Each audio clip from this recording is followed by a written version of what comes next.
오늘 이 아침에 함께 보실 하나님의 말씀은 구약 성경 창세기 29장 35절입니다.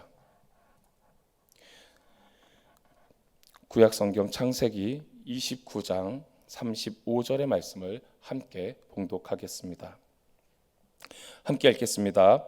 그가 또 임신하여 아들을 낳고 이르되 내가 이제는 야훼를 찬송하리로다 하고 이로 말미암아 그가 그의 이름을 유다라 하였고 그의 출산이 멈추었더라. 아멘. 함께 읽은 창세기 29장 35절의 본문인데 함께 나눌 말씀의 전체적인 배경은 창세기 29장 31절에서 30장 44절입니다. 그리고 이것은 담임 목사님 오늘도 말씀과 함께 창세기 28강의 내용입니다. 함께 읽은 본문을 가지고 문제는 문제가 아니다라는 제목으로 은혜를 나누겠습니다. 이 창세기 29장 31절에서 30장 43절까지 전체적인 내용에 나오는 인물들은 다들 문제와 아픔을 갖고 있는 인물들입니다. 대표적인 인물이 4명이 나옵니다. 한 명은 야곱이고요. 또 하나는 야곱의 외삼촌 되는 라반입니다. 그리고 라반의 두 딸인 레아와 라헬이 나옵니다. 우리가 성경을 통해 알고 있다시피 야곱은 그의 형에게 장자권을 뺏고 축복권을 뺏은 후에 이제 삼촌 라반의 집으로 도망을 왔습니다. 그곳에서 삼촌 라반의 밑에서 아주 오랜 시간 열심히 일을 했습니다. 그리고 그곳에서 그는 이제 라헬을 보고 첫눈에 반합니다. 삼촌에게 라헬을 자신의 아내로 달라고 이야기를 합니다. 그 삼촌은 라반은 라헬을 그냥 준 게 아니라 너가 내 딸과 결혼하고 싶으면은 열심히 일을 하고 그 기간을 채워라라고 이야기를 합니다. 그리고 그 기간을 열심히 야곱은 채웁니다. 자신이 사랑했던 라헬을 아내로 맞이하기 위해서 그 기간들이 긴 것도 모르고 그저 하루처럼 빨리 지나가는 그 시간 가운데 열심히 일을 했습니다. 그리고 때가 되고 마침내 결혼할 수 있는 시간이 되었습니다. 열심히 결혼 잔치를 베푸고 그날 밤이 됐습니다. 다음날 눈을 뜨니 야곱의 옆에 누워있던 것은 그가 사랑했던 라헬이 아니라 그의 언니 레아였습니다. 야곱은 충격에 빠졌습니다. 어떻게 보면 야곱은 그의 형을 속이고 도망온 그러한 모습이었습니다. 그런데 뛰는 사람 위에 나는 사람 있고 나는 사람 위에 그 위에 붙어가는 사람 있다고 자신이 형을 속이고 도망갔는데 자신의 삼촌이 오히려 자신을 더 속이는 더 놀라운 사람이었습니다. 자기도 남을 속이고 도망갔는데 삼촌도 역시 야곱을 속였습니다. 분노에 차여 있던 야곱에게 삼촌은 이야기합니다. 우리 땅의 문화가 그러하지 않다. 동생이 언니보다 먼저 시집갈 수가 없다. 너가 조금 더 일을 해라. 그러면은 너가 사랑하는 라헬도 내가 아내로 주겠다. 당시 문화는 지금 우리나라의 문화처럼 일부 일처제가 아니었습니다. 일부 다처제가 가능했고 또 같은 가족끼리의 혼인도 가능했던 문화였습니다. 야곱은 억울했지만 다시금 라헬을 아내로 얻기 위해서 노력했습니다. 그리고 결국 그는 레아와 라헬 전부 다 아내로 맞이했습니다. 하지만 야곱이 사랑했던 것은 레아가 아니라 라헬이었습니다. 그래서 그는 늘 라헬만 받고 레아를 사랑하지 않았습니다. 레아가 야곱에게 사랑을 받지 못함을 하나님께서도 보고 계셨습니다. 그래서 29장 31절에 보면은 야훼께서 레아가 사랑받지 못함을 보시고 그의 태를 여셨으나 라헬은 자녀가 없었더라라고 기록되어져 있습니다. 야곱은 라헬을 사랑했습니다. 하지만 그의 사랑은 어떻게 보면은 편협된 것이었고 그냥 자기가 좋아했던 여인만 사랑했습니다. 물론 자기가 레아를 얻기 위해서 노력했던 것은 아닙니다. 하지만 그의 아내였습니다. 여자가 남자와 결혼을 했는데 사랑을 받지 못한다, 눈길을 받지 못한다, 함께 살고 있지만 전혀 함께 사는 것 같지 않다. 이러한 감정들은 여자로서 되게 어떻게 보면 수치스럽고 부끄럽고 창피하고 내가 여자로서 내가 한 남자와 결혼을 했는데 사랑받지 못한다. 이것은 너무나 큰 상처일 것입니다. 또 반대로 야곱은 라헬을 사랑했습니다. 자신이 사랑하는 아내를 아끼고 사랑했는데 그 아내를 통해서 자녀를 출산하지 못한다? 그건 역시 상당히 근심이고 고민일 것입니다. 또 당시 문화 가운데 생명을 출산하는 것, 특별히 그 출산 가운데 남자의 자녀를 얻는다는 것은 하나님의 축복을 받았다라는 것을 의미합니다. 반대로 이야기하면은 결혼을 하고 그 삶을 살아가는데 그 가운데 자녀가 없다, 아들이 없다, 이것은 하나님이 그들에게 함께하지 않는다는 의미도 되었습니다. 31절에 읽어드린 것처럼 야훼께서 레아의 태를 여셨습니다. 생명은 하나님께 있다라는 것입니다. 야곱이 라헬을 사랑했지만 하나님께서는 라헬의 태를 열지 않았습니다. 오히려 반대로 야곱의 사랑을 받지 못하는 레아의 태를 여셨습니다. 그리고 레아를 통해서 4명의 아들을 출산하게 하십니다. 29장 31절에서 35절까지에는 야곱이 레아를 통해 얻은 4명의 아들이 등장합니다. 르우벤, 시므온, 레위, 유다. 그리고 30장 1절에서 8절까지는 이제 라헬이 아니라 라헬의 여종 비아를 통해 얻은 두 명의 아들이 나타납니다. 단과 납달리입니다. 30장 9절에서 13절까지는 다시 야곱이 레아의 여종 실바를 통해 얻은 2명의 아들이 등장합니다. 각각 아셀입니다. 30장 14절에서 21절까지는 야곱이 레아를 통해 얻은 2명의 아들과 1명의 딸 이사갈, 스불론, 디나가 등장합니다. 그리고 30장 22절에서 24절은 드디어 야곱이 라헬을 통해 얻은 아들 요셉이 등장합니다. 그리고 30장 25절에서 43절까지는 이제 야곱이 그 삼촌과 이야기하여서 많은 양과 염소 떼를 얻는 장면들이 등장을 합니다. 수많은 아들과 딸이 등장이 됩니다. 레아와 라헬 그리고 그의 시종들을 통해서 하나님은 많은 생명을 그에게 허락하셨습니다. 인물들이 갖고 있는 고민들이 있었습니다. 삼촌은 그의 조카 야곱에게 재산을 물려주기 싫었습니다. 그저 그를 값싼 노동력으로 돈을 주지 않고 그의 밑에서 일을 하기만 원했습니다. 딸을 원했지만 딸을 쉽게 주지 않았습니다. 그저 그의 노동력을 착취하고만 싶었습니다. 야곱은 어떻게든 열심히 노력해서 2 여인을 자신의 아내로 맞이했습니다. 그 중에는 사랑하는 사람도 있었고 사랑하지 않은 사람도 있었습니다. 하지만 그가 결혼하고 나서는 그가 사랑했던 여인에게는 자녀를 얻을 수 없었습니다. 오히려 사랑하지 않은 여인을 통해서 하나님이 4명이나 되는 아들을 먼저 주셨습니다. 레아는 그 4명의 아들의 이름들을 짓는 데 있어서 그의 마음을 담았습니다. 첫 번째로 얻은 아들 르우벤, 하나님이 나의 괴로움을 돌보셨다라는 뜻입니다. 그가 사랑받지 못하는 모습을 하나님이 보셨구나라고 생각했습니다. 그리고 하나님께서 나에게 아들을 허락하셨구나. 내가 이제 아들을 낳았으니까 하나님이 나를 돌봐주셨고 하나님이 나의 태를 여셨으니까 그래, 나와 결혼한 야곱도 나를 보겠지라고 생각했습니다. 하지만 상황은 바뀌지 않았습니다. 하나님께서 2번째 아들을 다시금 레아에게 허락하셨습니다. 시므온, 하나님이 들으셨다였습니다. 내가 둘째 아들을 낳았으니까 내 원함을, 내 마음을 하나님이 들으셨구나라고 생각했습니다.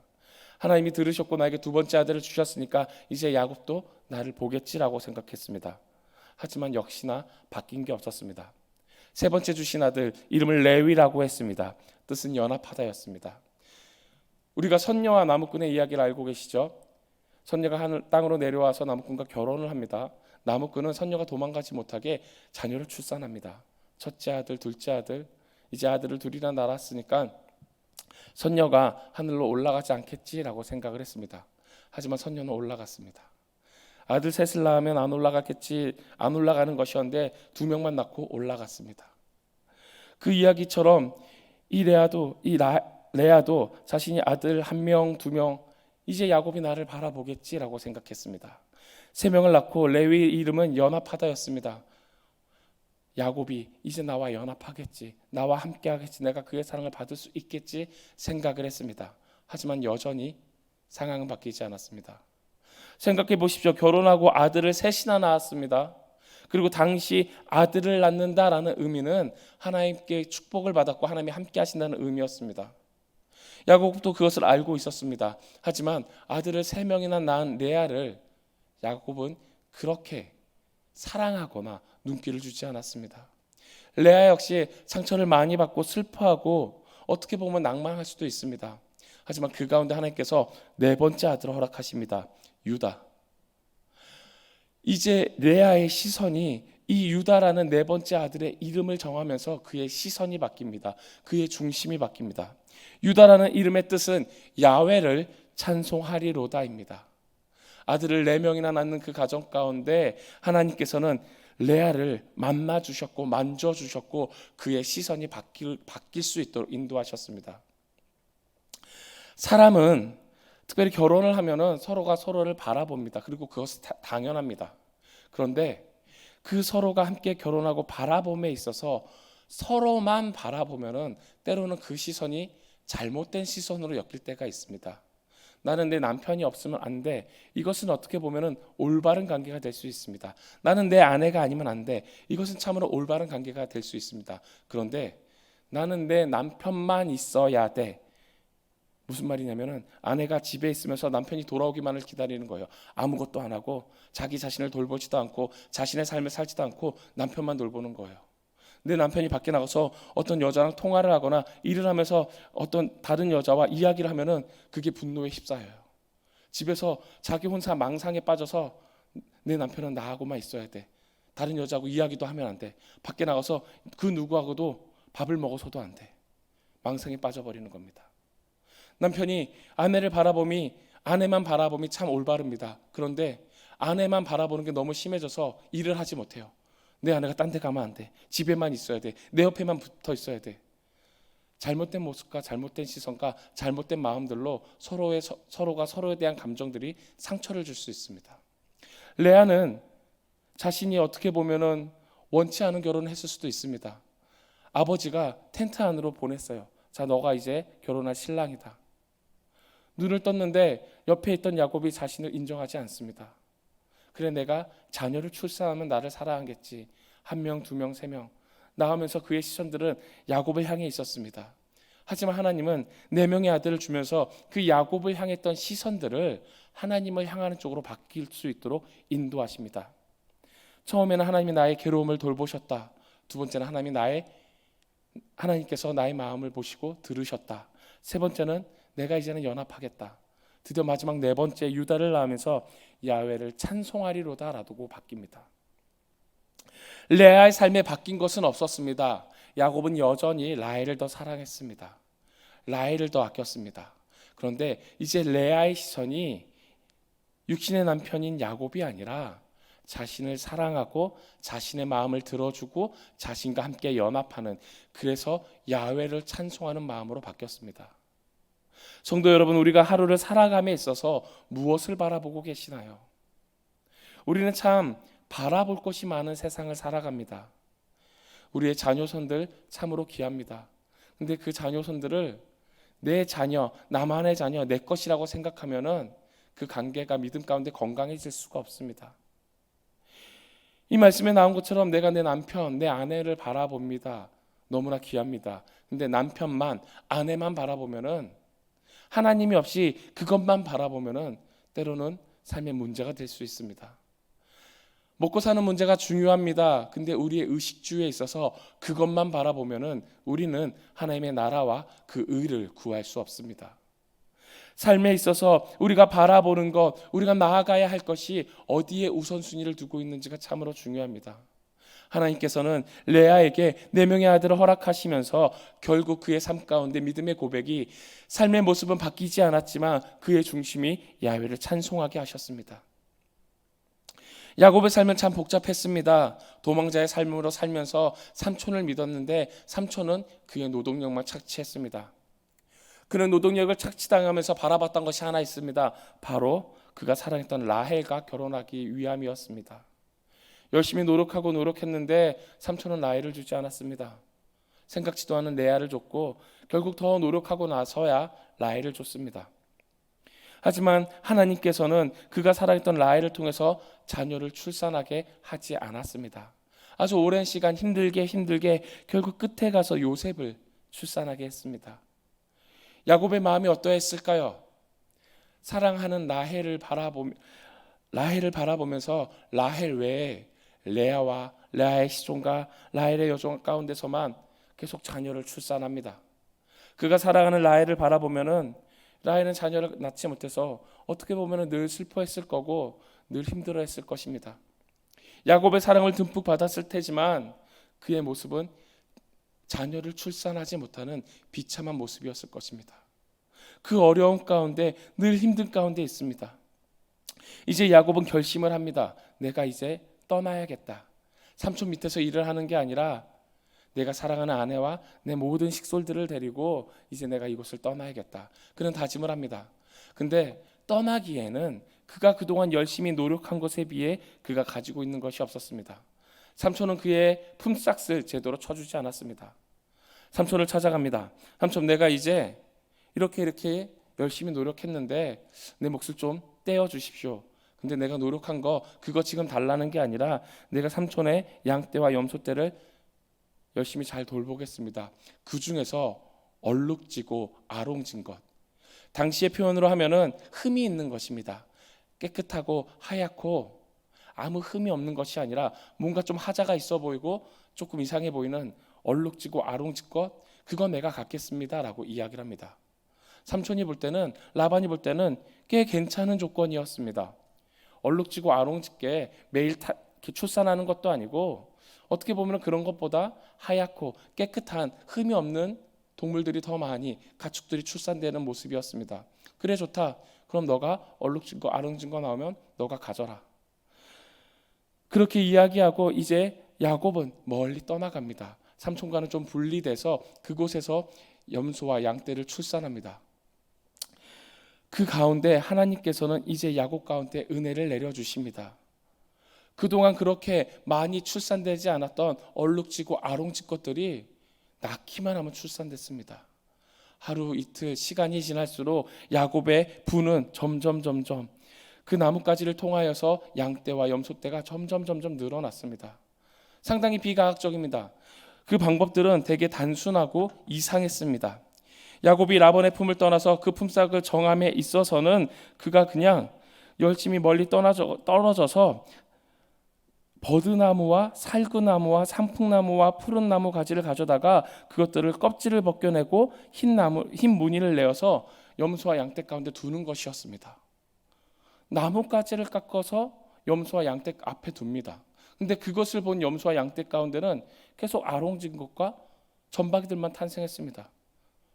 전혀 비과학적이고 전혀 비자연적입니다. 그런데 하나님께서는 초자연적인 현상을 통해서 축복을 내려주십니다. 그를 거부로 만들어 주십니다.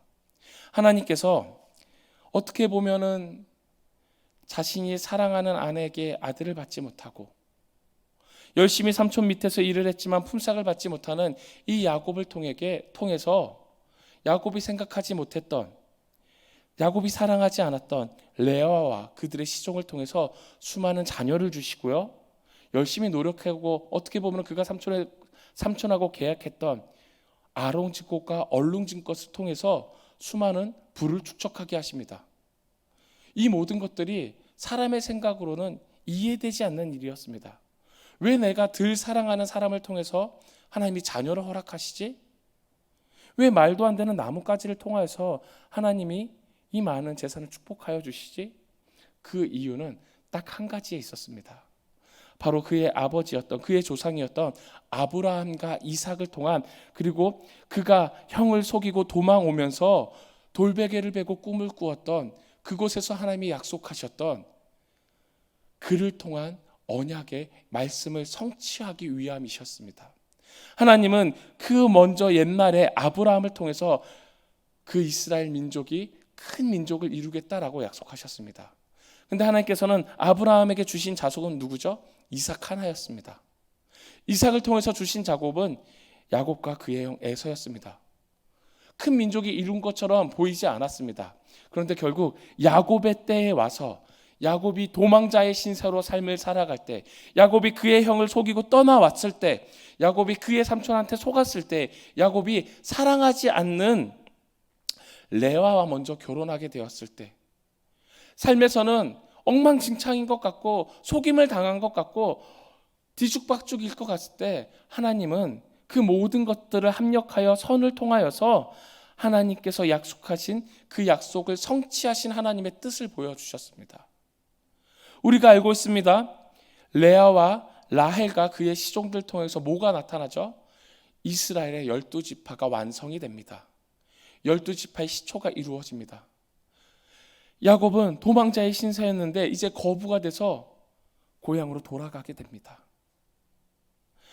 그의 삶의 모든 것이 이상하고 엉망진창인 것 같고 자신의 생각과는 다른 모습들로 흘러가는 것 같은데, 하나님께서는 그 모습들을 통해서 뭐를 이루시느냐? 하나님이 그 먼 훗날 아브라함을 통해서 약속하셨던 그 수많은 민족을 이루게 하기 위한 12지파의 시초를 이루어 가십니다. 우리의 삶에 문제라고 생각되어지는 것들이 너무나 많이 있습니다. 잘 안 풀리는 일들이 많이 있어요. 집안의 경제적인 문제, 내가 살아가면서 사람과의 관계의 문제, 또 내 감정적인 문제, 또 때로는 하나님과의 관계에 있어서 아픔이 있습니다. 그런데 하나님께서는요, 우리의 생각보다 크십니다. 내 생각보다 하나님의 생각이 훨씬 크십니다. 단순하게 표현하면요, 우리는 이 땅에서 땅을 붙이고 살아가면서 앞을 바라보고 살아갑니다. 그런데 사람이기에 당장 내일 일도 모릅니다. 하나님은 하늘에 계십니다. 근데 그 하늘에서 우리의 모든 것을 바라보고 계십니다. 하나님께서는 하루가 천년 같고 천년이 하루 같으십니다. 우리는 고작 내일 일을, 아니 어떻게 보면은 계획을 잘 세워서 1년, 5년, 10년 계획을 세울 수는 있습니다. 그런데 그 계획대로 이루어져 가는 게 인생이 아니죠. 당장 내일 일도 모르는 게 우리 인생입니다. 주어진 삶의 하루에서 문제가 많으면은 우리는 힘들어하고 무너지고 하나님이 안 계시다라고 생각을 합니다.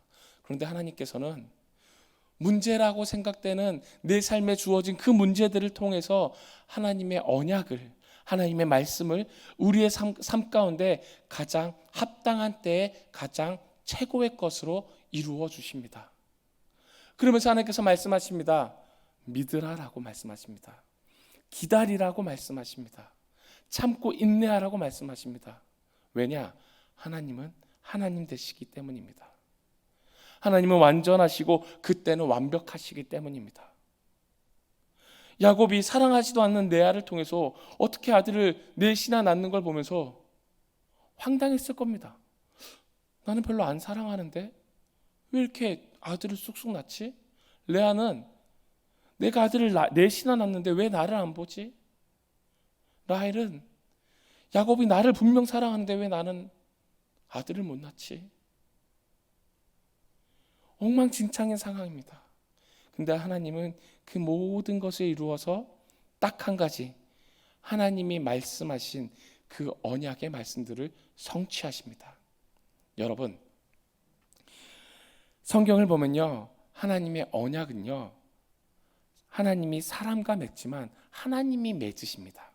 사람이 하나님 우리 이런 거 나랑 약속하죠. 내가 이만큼 믿으면요, 내가 이만큼 살면요, 하나님이 내 삶에 이만큼 이루어 주세요. 알겠죠? 이렇게 하시는 거예요. 이게 아니라 하나님이 찾아와 주셔서 하나님이 말씀을 주시고 하나님이 약속하십니다. 내가 너희들 물로 2번 다시 심판하지 않을게. 내가 너희에게 계명을 줄게. 이거 잘 지키면은 내가 너희를 천대까지 지켜줄게. 하나님이 약속하시고 하나님이 지키십니다. 그러면은 지금 우리의 삶 가운데, 오늘의 삶 가운데도요, 하나님이 주신 분명한 말씀이 있습니다. 이 성경 구원의 말씀, 변하지 않는 진리의 말씀을 우리에게 주셨습니다. 하나님이 주신 거예요. 그럼 그 말씀을 이루어 가시는 분도 하나님이십니다. 성령님께서 우리 안에 내주하심으로 보혜사 성령님이 이 말씀을 깨닫고 믿게 하시면서 우리가 예수 그리스도를 닮아 하루를 살아가게 하십니다. 오늘 하루 가운데 우리가 느낄 때, 세상의 기준으로 볼 때는요, 엉망일 수 있어요. 답답할 수 있어요. 문제가 안 풀리는 것처럼 보일 수 있습니다. 근데 믿음의 눈으로 바라보면요, 하나님께서 우리 귀한 성도님들의 삶을 통해 이루시고자 하는 그 약속을 이루어 가고 계시는 중이에요. 그걸 믿고 떠나지 않고 그 길을 함께 하나님과 동행하며 걸어가면은 하나님의 때, 하나님의 방법으로 우리는 알 수 없는 크고 놀라운 비밀을 가장 합당한 것으로 부어주십니다. 그리고 그 길을 믿음으로 걸어가는 믿음의 삶의 하루 가운데는 하나님이 반드시 일용할 양식을 주시고요, 그의 나라와 그의 일을 먼저 구하는 자들에게는 먹고 마시고 입을 그 모든 것이 필요한 것을 하나님 아버지께서 하시고 허락하십니다. 우리가 바라봐야 할 것은요, 오늘 하루 세상의 것에 욕심내면서 살아가는 것이 아니라 내 삶의 상황은 바뀌지 않았지만 유다 야훼를 찬송하리로다 라고 그 마음의 시선이 바뀐 레아처럼, 라반과 레아와 라헬과 야곱의 삶이 엉망진창인 것처럼 보이지만 그 모든 것을 조합해서 하나님께서 하나님의 뜻을 이루어 가신 것처럼 오늘 하루 내 삶 가운데 나의 모든, 내 마음의 중심과 내 말과 내 행동과 내 주변에 만나는 사람들을 통해서 결국 뭐다? 내 하루를 하나님의 뜻을 이루어 가시기 위해 성취하시는 그 귀한 하루라는 것을 믿어 의심하지 마시고 성령님과 동행하는 귀한 하루가 되시길 주님의 이름으로 축원드립니다. 기도하시겠습니다. 하나님 감사합니다. 우리의 삶에 우리가 기도해서 우리가 믿음으로 살아갈 때 때로는 사람의 시선으로 바뀌지 않는 것들이 많이 있습니다. 상황은 바뀌지 않고 내가 대하는 사람들도 변하지 않고 내가 처해져 있는 상황들이 나아지지 않을 때가 있습니다. 하나님, 하지만 우리가 그러한 상황 가운데 놓여져 있다 한들 우리의 믿음들이 변치 않게 하여 주시옵소서. 우리가 지금 당장 기도한 것이 지금 당장 이루어지지 않았다고 해서 하나님을 떠나지 않게 하여 주시옵소서. 우리의 믿음들이 당장 내 눈앞에 있는 것들이 바뀌어달라고 하는 연약한 믿음이 아니라 하나님께서, 나보다 나를 더 잘 아시는 하나님께서 나의 삶의 모든 상황들을 인도하시고 이끌어 가시고 만들어 가시면서 결국 내 앞에 있는 문제가 아니라 하나님께서 내 삶 가운데 약속하신 그 언약을 성취해 가시는 하루임을 잊지 않게 하여 주시옵소서. 그래서 우리의 중심이 세상의 기준에 있는 것이 아니라 오직 야훼 하나님을 찬송함으로, 야훼 하나님이 우리의 삶 가운데 주신 그 언약의 말씀을 믿고 붙잡고 걸어가는 하루가 되게 하여 주시옵소서. 내 힘으로 살아가는 하루가 아니라 보혜사 성령님을 의지함으로 성령님이 힘이 되어 주시고 우리가 걸어가는 길이 내 뜻대로 걸어가는 길이 아니라 말씀이 육신이 읽고 내려오신 예수 그리스도의 그 길을 걸어가게 하여 주시옵소서. 그래서 우리 귀한 성도님들의 오늘 하루의 삶도 약속의 진리의 말씀만을 붙잡고 오늘 귀한 하나님께서 허락하여 주신 그 귀한 하루 가운데 하나님이 말씀을 이루어 가시며 성취해 가시는 그 시간임을 잊지 않고 기쁨과 감사함으로 하나님과 동행하는 우리 모두가 될 수 있도록 인도하여 주시옵소서. 주님께서 우리 귀한 성도님들의 하루를 통해 말씀을 이루어 가심을 믿습니다.